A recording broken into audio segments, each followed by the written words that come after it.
Hola, ¿qué tal amigos? Muy buenos días. Gracias por estar con nosotros en esta su pantalla, en donde nos reciba esta información. Son las 6 de la mañana y es 7 de febrero. Vamos a grabar este contenido también para, para ponerlo en diferido. Decíamos, es miércoles 7 de febrero, 6:01 aquí por Centroamérica, y donde está en eco, pues son la 1 de la tarde. Amigas y amigos, habíamos anunciado que hoy abordaríamos esta cuestión tan apasionante, pero también cada vez más motivo de conversa, de debate, como es la cooperación internacional del desarrollo.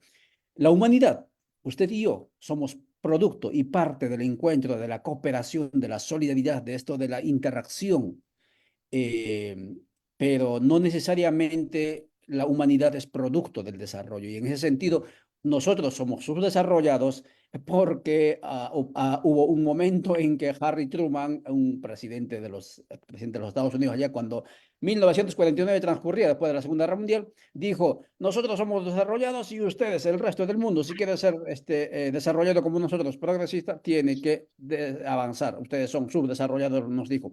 A partir de ahí es que empezamos, digamos, a movernos con este concepto del desarrollo, subdesarrollo, que en este tiempo, desde diferentes rincones, obviamente ya está siendo cuestionado. Entonces, hoy hablaremos sobre esa cuestión. Los objetivos, los logros, las limitaciones y los horizontes de la cooperación al desarrollo, lo hemos titulado al buen vivir, porque así eso es donde estamos apuntando nosotros, por lo menos desde las comunidades y pueblos que articulamos en el continente bajo la autodenominación de Abya Soberana. Gracias, Eneco, por estar con nosotros. Por favor, saluda a la audiencia. Te están viendo en Radio Victoria, La Voz de los Pueblos, Codeca Guatemala, también en Rondas Campesinas del Perú, y Minca Comunicaciones Argentina, Alcarajo.org de Colombia y otros canales que tenemos por estas tierras. Adelante, Eneco, por favor. Buenos días, Egunon, como decimos en nuestro idioma, en el País Vasco, saludos desde Bilbao. Mucho gusto en tener esta entrevista juvenil con todos ustedes. Bien, Eneco, directamente al grano. ¿Qué entendemos por cooperación y cooperación al desarrollo y cuáles han sido sus principales logros de cara al continente de Abya? Por favor, de manera resumida. Bueno, yo creo que tú has hecho una muy buena introducción. La cooperación internacional, la cooperación al desarrollo, pues parte de aquel momento de Truman y de otra serie de gentes, todavía con una visión muy eurocéntrica o de Estados Unidos, basada en Estados Unidos y muy colonialista, ¿no? El sencillo hecho de llamar cooperación al desarrollo como que invitaba a que el único desarrollo, según su criterio, era el de Estados Unidos. Y en ese sentido, yo creo que hoy ya al día de hoy, Aviala nos está enseñando y mucho precisamente de vuelta recibimos esa solidaridad aquí, al menos desde el País Vasco, desde buena parte del País Vasco, la lección que ustedes nos están transmitiendo, es decir, no hay un desarrollo, hay múltiples desarrollos y ahí apuestan ustedes hacia el buen vivir desde su mirada, ¿verdad? De su mirada política, social, cultural y entonces yo creo que hoy en día hablar de cooperación al desarrollo desde luego quedaría como muy áspero. Deberían ser muchos desarrollos, múltiples desarrollos y cada cual en base a un territorio concreto. Por supuesto que sí, y gracias por esa honestidad, no solamente en el relato, imagino también es intelectual y seguramente ético y mítico, incluso de la autocrítica hacia la cooperación eurocentrada, euro-norte centrada. Lo que pasa es que aquí también por el continente nosotros hemos vivido la triste historia de lo que se llama la cooperación, la Alianza para el Progreso, de aquello que surgió en la década de los 60, desastroso honestamente, porque fue cooperación para los golpes de Estado, cooperación para las masacres, Así es. genocidios, triste historia nuestra. Eneco, ¿cuáles son las principales prioridades de la cooperación que ustedes hacen desde Euskal Herria, desde donde estás? A los que no, los que me siguen, siempre intentamos explicar esto.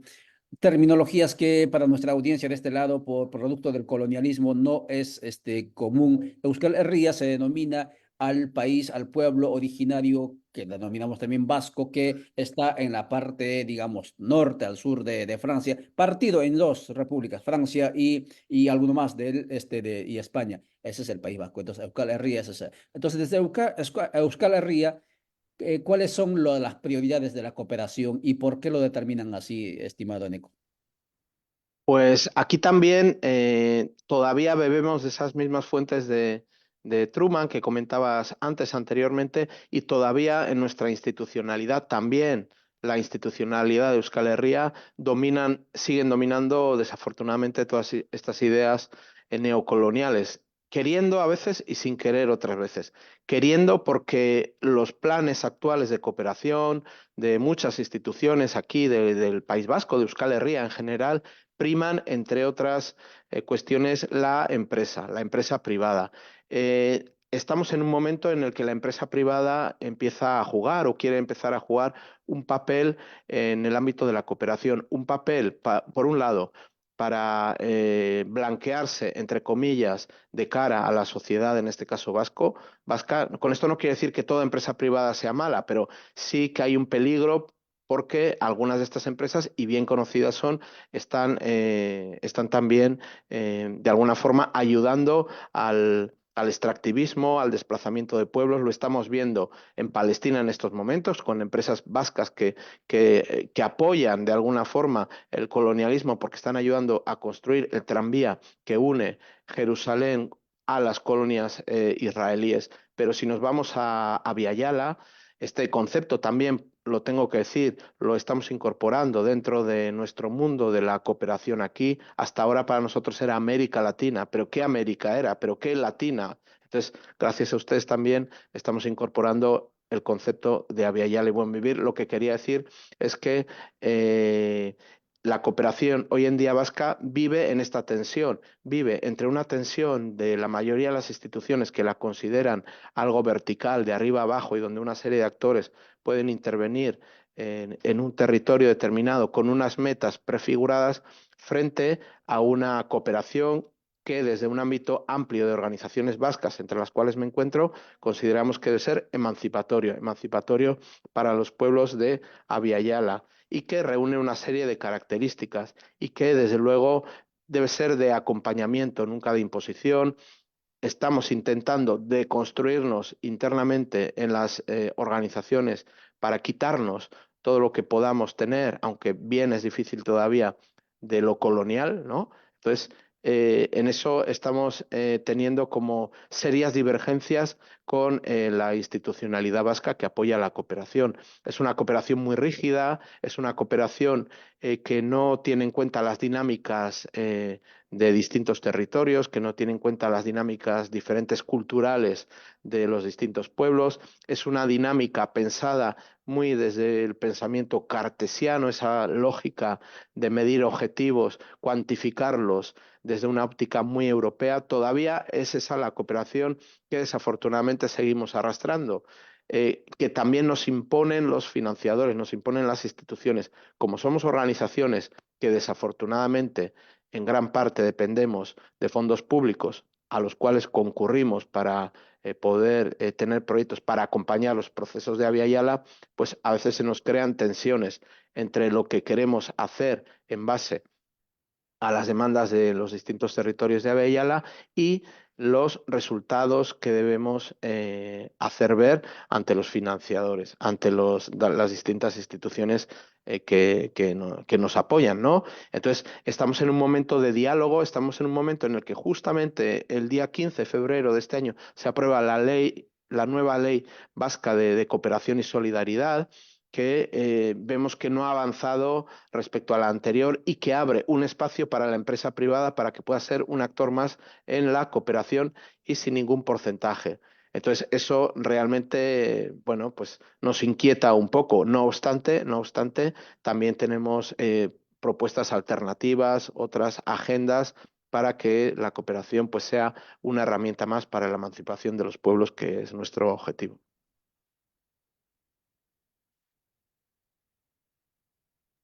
Muchas gracias, Eneco, por esa claridad. 6 y 10 minutos estamos conversando con Eneco Garribet. Vamos a ver si pronunciamos bien su apellido.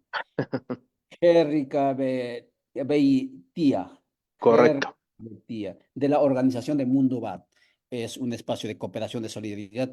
Y nos agrada escuchar y sentimos también empatía con esta reflexión que hace Eneco, puesto que de eso se trata. Preguntarnos sobre los telones, los fundamentos filosóficos que están detrás de toda acción humana, en este caso de la solidaridad. Claro, porque también hay solidaridad tóxica, hay que llamarlo también así, ¿no?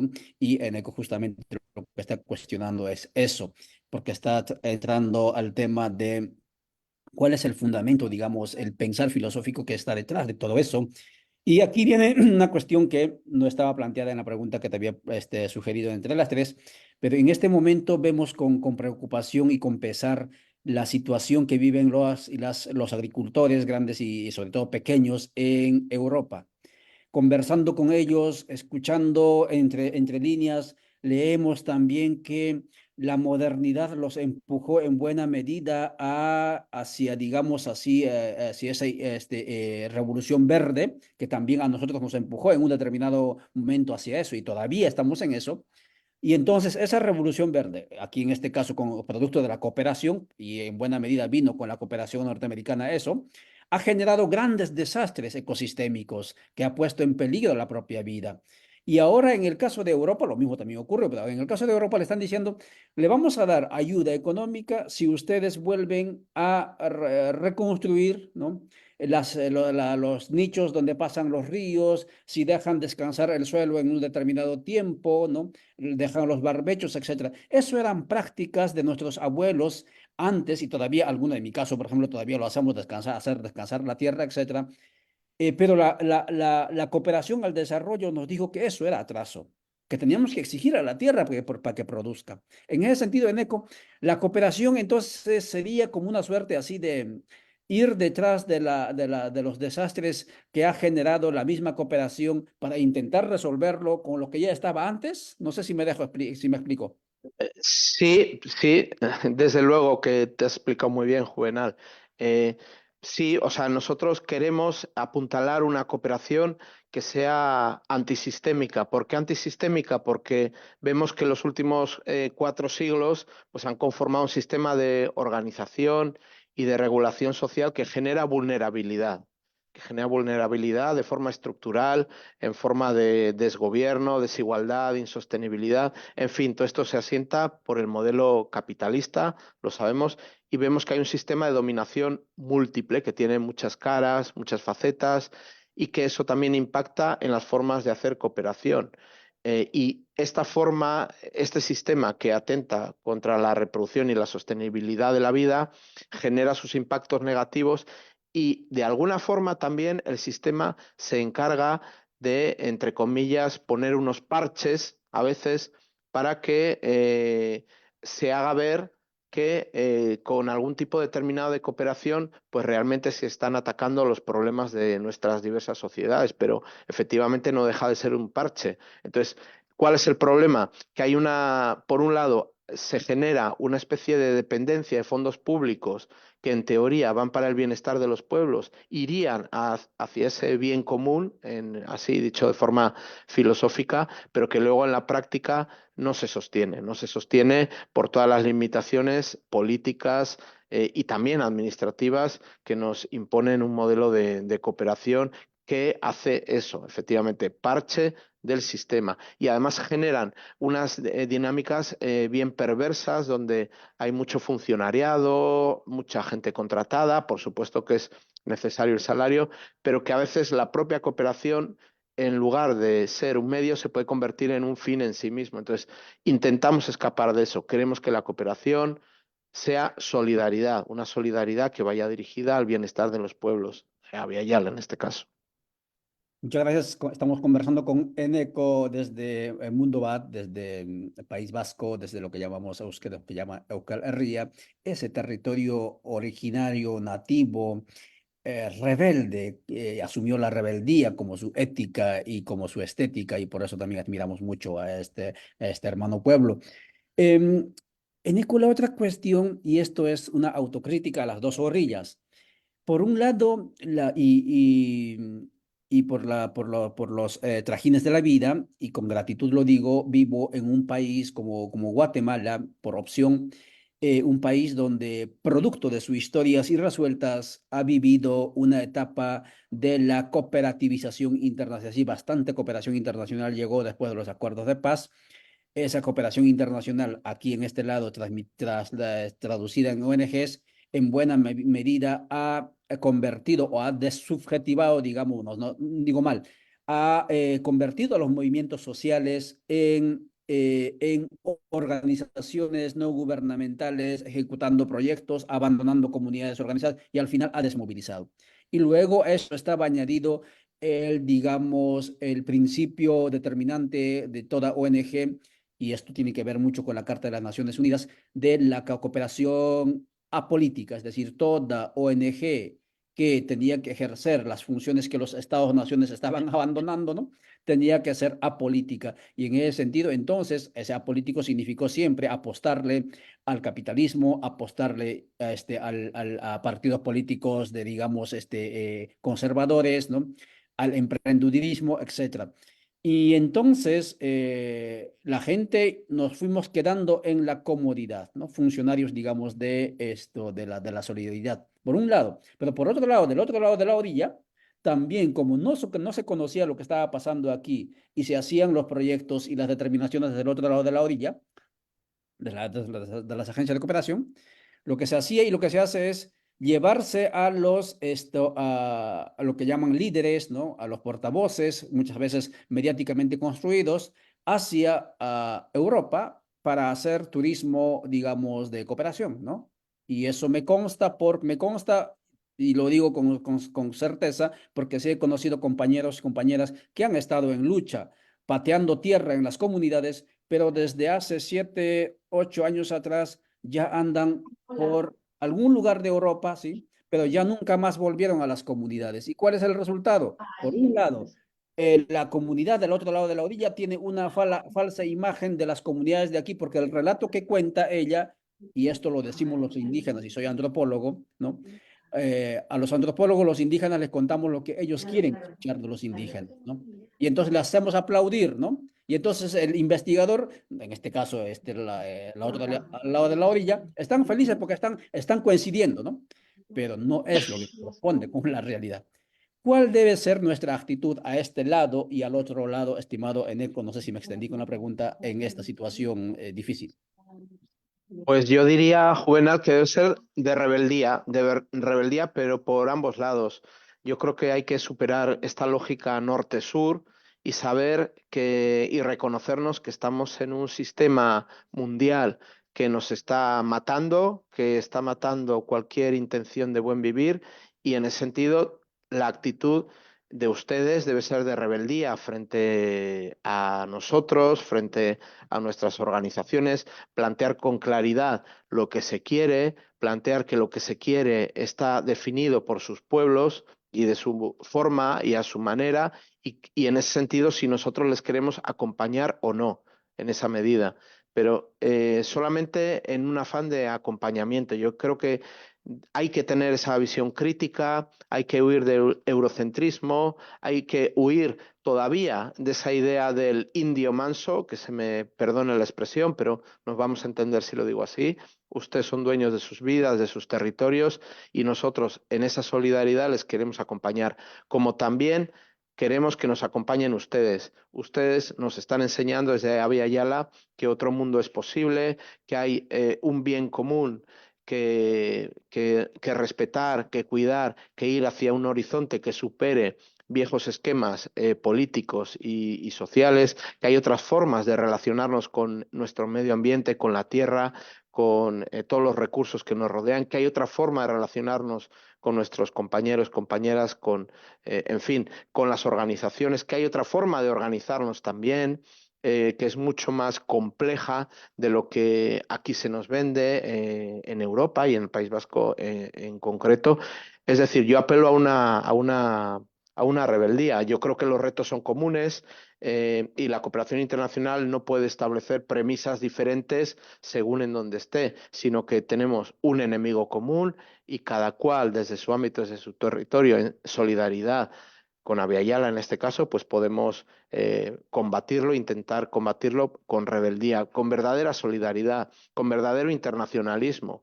Esa lucha que aúna los diferentes pueblos, las diferentes rebeldías de los pueblos hacia una liberación, ¿no? O sea, yo creo que nos debemos liberar de un montón de ataduras y no debemos tener miedo a ese tipo de liberaciones, ni nadie nos debe imponer ninguna agenda. Yo sé que efectivamente, como has comentado, a ustedes se les ha venido imponiendo una serie de agendas, a nosotros también en las organizaciones se nos han venido imponiendo agendas y es hora de que nosotros pongamos sobre la mesa, sobre la comunidad, sobre quien sea, pues nuestras verdaderas agendas de liberación. Yo creo que esa debe ser la actitud juvenal.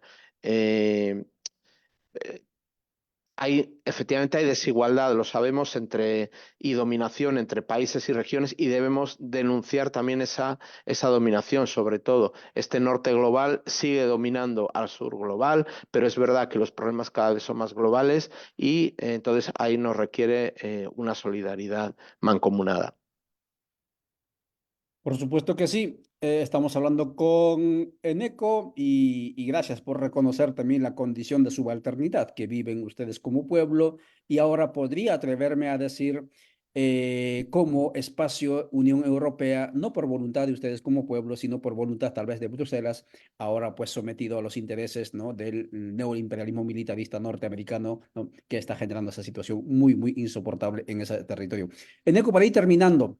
Con todo el planteamiento que nos haces, ¿no?, y con lo que reflexionas, pensando que la vida como tal corre peligro, ¿no?, en el sistema mundo, el sistema Tierra, ¿cuáles deberían ser desde tu perspectiva y también tomando en cuenta que no puede, por lo menos desde nuestra lógica, no puede haber cooperación de un solo lado, ¿no? Porque eso, cuando viene de un solo lado, necesariamente genera desequilibrio. Para que haya equilibrio, tiene que haber reciprocidad, ¿no? Y entonces, tomando también ese principio como fundamento, ¿cuáles serían las apuestas de la cooperación para el buen vivir? No para el desarrollo, porque el desarrollo al fin y al cabo, para nosotros por lo menos, es acumulación y acumulación sangrienta para unos cuantos y para el mal vivir de las grandes mayorías. Pero en este caso, la cooperación para el buen vivir, ¿en qué prioridades tendría que estar centrada? Bueno, yo primero diría que en las prioridades que establezcan las propias comunidades, ¿no? Yo no me atrevería desde aquí a definir ni a una serie de prioridades, pero sí, desde luego, creo que en primera instancia debería ser un sujeto el territorio de cada uno de los ámbitos de Abya Yala. El territorio todavía, incluso desde la propia cooperación, se percibe como un espacio de explotación, de extracción, de imposición, de aculturación, en fin, yo creo que debemos el territorio en la medida en que nos va demandando ese acompañamiento solidario, pues nosotros podemos acompañarles de mejor forma. Y también desde esos territorios y esas formas de hacer, ustedes también nos pueden brindar solidaridad. Has introducido un elemento absolutamente determinante, Juvenal, desde mi punto de vista, de aquí en los próximos años, especialmente en Europa. Europa se ha quedado en medio de una batalla geopolítica, por así decir, dependiente, sumisa a los intereses de Estados Unidos, donde los presupuestos de cada uno de los países que conforman la Unión Europea, la OTAN está obligando a ir al 3% de los mismos para gastos militares. ¿De dónde va a salir esto? De la reducción de los gastos sociales. ¿Y en qué marco? En un marco en el que ahora se nos dice que todo debe ser la seguridad, donde están aumentando el tema del fascismo, la derecha está avanzando, las fronteras cada vez son más sólidas, no hay libre circulación para las personas, sí para el armamento, estamos en un momento grave o positivo, por otro lado, donde ya no solamente está Estados Unidos, sino que está Estados Unidos y China, y bueno, se va posicionando todo en base a eso, ¿no? Está, por ejemplo, determinante el hecho de la subida del militarismo. Yo creo que ustedes nos pueden también enseñar a cómo combatir el mismo y a decir que esa no es la vía para la resolución de los problemas, y que eso nos conduce a un fascismo y a un egoísmo de esta sociedad pues muy fuerte. Lo estamos viendo cada vez de forma más clara en toda Europa. Entonces, a mí realmente eso es lo que me tiene más asustado. Es difícil, además, aquí conseguir organización frente a estos problemas. En cambio, ustedes, por lo que veo, mal que bien, están organizándose, están luchando, siempre con muchos problemas. Y claro, en todo eso creo que hay que apelar a los derechos de los pueblos en primer lugar, a los derechos humanos en segundo lugar, y bueno, y que nunca la injerencia debe ser ninguna vía de cooperación. Hay que huir de esos esquemas coloniales y partir de los territorios y las realidades de cada uno de los pueblos y las prioridades que establezcan los mismos. Muchas gracias, Eneco, por dejarnos como resumen de tu intervención esto, territorio, vida, y en un mundo donde quepan muchos mundos, y efectivamente de eso se trata. Vernos ya como no solamente nosotros como sujetos de la cooperación, y en buena medida muchas veces culturalista, sino sobre todo constituirnos como parte de un territorio, de un ecosistema donde fluyen vidas y proteger que esa trama de vida no siga corriendo peligro. Amigas y amigos, este tema que nos introduce en ECO, pues lo vamos a conversar también mañana. Mañana empezamos, y no sé, te comento en ECO y también a nuestra audiencia. Estamos desde el mes de febrero, más o menos, dice, no, aunque eso es la historia que han contado, me imagino que ha sido días antes, días después, el inicio de la llegada de Pedro de Alvarado, el soldado de Hernán Cortés, hacia lo que se llama Guatemala, 1524. Y estamos 2024, estamos a los 500 años. Entonces, en este marco, mañana tenemos la tertulia sobre identidades y territorio, y así el tema territorio será necesariamente lo central en esta reflexión. Eneco, muchas gracias por tu tiempo. No sé si nos quieres brindar un par de ideas centrales, conclusivas antes de despedirnos. Son 6:27, tenemos un par de minutos. Bueno, reitero la idea de la rebeldía por lado de ustedes, por nuestro lado, y que se trata de una solidaridad horizontal, que debe ser horizontal, que tenemos mucho que aprender y que compartir, que tenemos muchas resistencias en las que avanzar y también que tenemos que irnos compartiendo propuestas alternativas del buen vivir, en este caso, para ir apuntalando otro necesario mundo, porque de esta forma, nos conduce desde luego al desastre, nos conduce a la muerte, y lo que queremos es vida, lo que queremos es territorio, lo que queremos son diferentes liberaciones. Muchas gracias, Eneco. Entonces dejamos este contenido, esta transmisión con este verbo. Acompañar, acompañar es lo que repitió él, y por un lado, y por otro lado, esta mística de la rebeldía. Chao, nos veremos mañana. Muchas gracias.